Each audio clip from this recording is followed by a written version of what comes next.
Bonjour tout le monde, bienvenue chez moi. Aujourd'hui, on va faire une vidéo un peu hors série. On va faire de la crème glacée au fromage bleu. Le fromage que je vais utiliser, c'est un fromage bleu que j'ai fait moi-même à la maison. Et oui, c'est possible de faire du fromage chez soi et c'est d'ailleurs le sujet de la chaîne ici. Si ça vous intéresse, allez voir les autres vidéos, mais aujourd'hui, on fait de la crème glacée. La crème glacée d'aujourd'hui, on va la faire selon une technique un peu étrange. C'est que quand j'ai vu la vidéo de Ricardo sur YouTube, je me suis dit, il faut absolument que j'essaye ça. Surtout que quand j'ai vu cette vidéo, ça faisait peu de temps que moi-même j'avais publié la vidéo sur le beurre fait maison, dans lequel je prenais de la crème dans un bocal et que je secouais vigoureusement durant plusieurs minutes. Vous allez voir la crème glacée ici, la technique ressemble beaucoup. La technique pour faire la crème glacée, vous allez voir, est bien simple. On va utiliser des sacs comme ça où on va mettre nos ingrédients.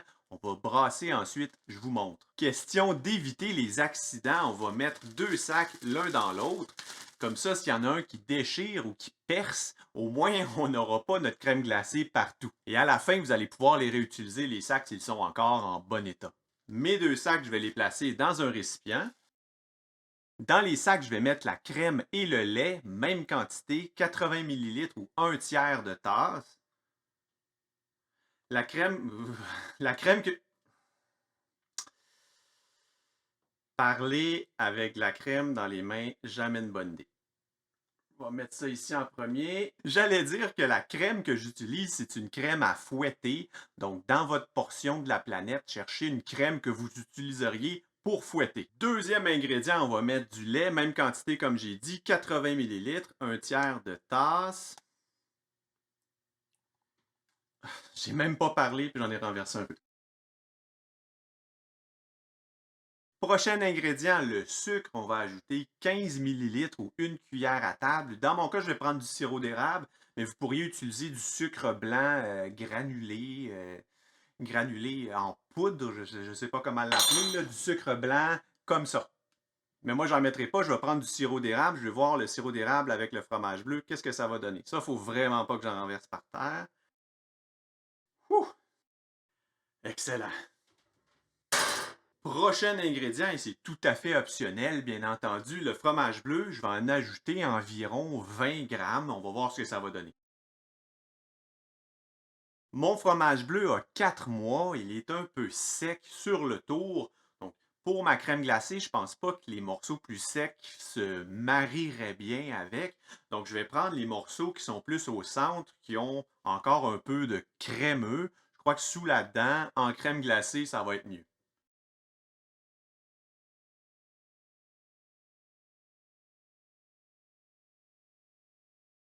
Et c'est une question de préférence, mais je vais enlever la croûte. Excellent. Donc, le hasard a fait les choses que j'ai un morceau de 25 grammes. C'est ce que je vais utiliser. Je vais le couper en petits morceaux puisqu'il ne fondra pas dans la crème glacée. On ne fera pas fondre le fromage dans la crème glacée. C'est un petit peu l'inverse qu'on va faire pour être honnête. Je ne vais pas vous vendre le punch, mais ça va être plus froid que chaud. Tout ça pour dire que je vais réduire mon fromage en petits morceaux que j'espère retrouver dans le produit final. Après avoir taillé mon fromage en petits morceaux, je me rends compte qu'il y en a beaucoup trop pour ma quantité de crème de lait. Donc, je vais mettre environ la moitié de tout ça, soit 10 grammes environ, dans ma recette de crème glacée.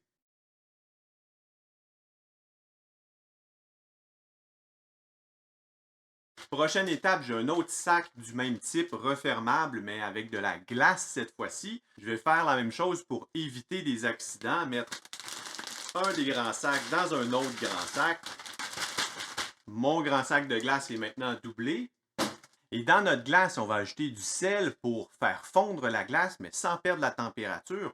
L'eau glacée, à ce moment-là, va être sous le point de congélation. Ça va aider à transférer la chaleur, transférer la froideur vers notre crème glacée.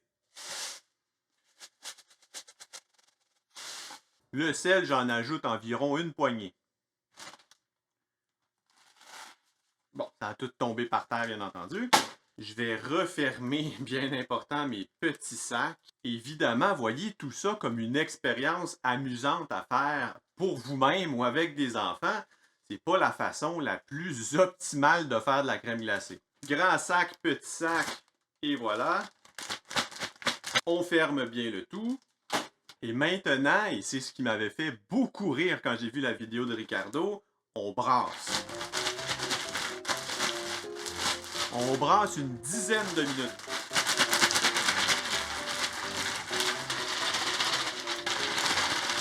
Puis ce qui est bien dans ces recettes-là, c'est que la crème glacée, c'est quand même assez calorique, on se mentira pas.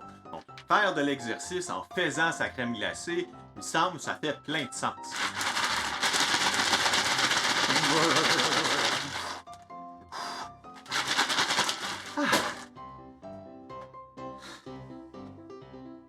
Bon, je suis Canadien, mes mains résistent très bien au froid. Mais je vais vous avouer que des mitaines de four, c'est pas inutile ici.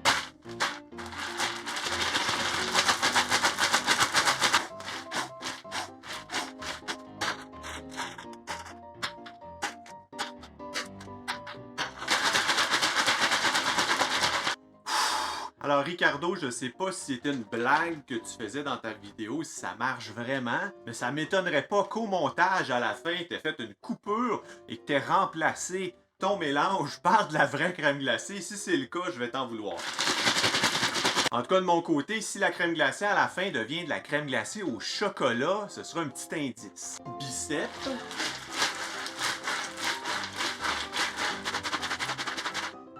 Triceps. Abdominaux. Oh. Pectoraux. Non, ça marche pas.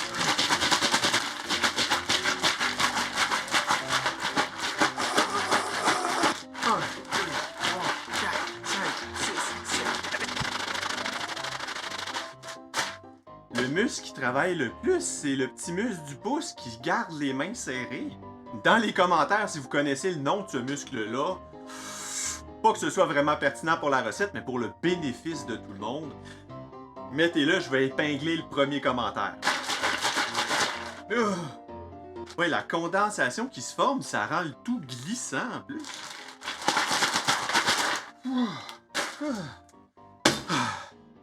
Je sais pas pour vous, mais moi je vais aller voir. C'est peut-être rendu de la crème glacée.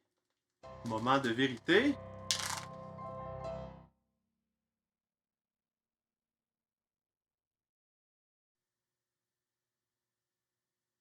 Wow, ça marche! Je pensais vraiment pas que ça allait marcher.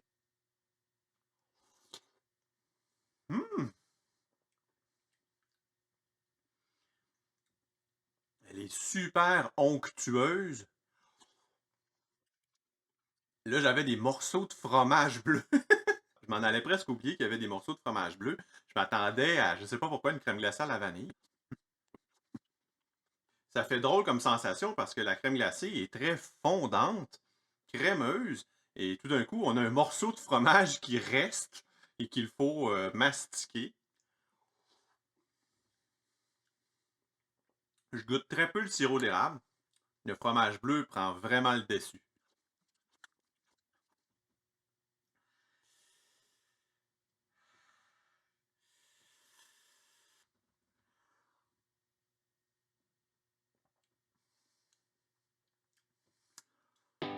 Et sur ces bonnes paroles, si faire du fromage à la maison ou manger du fromage ou regarder quelqu'un travailler des fromages de plein de façons différentes vous intéresse, je vous mets 2 vidéos juste ici. Cliquez, on se retrouve de l'autre côté. Et comme toujours, prenez soin de vous. Je reçois plein de crème sur mes mains. À la prochaine. Bye bye.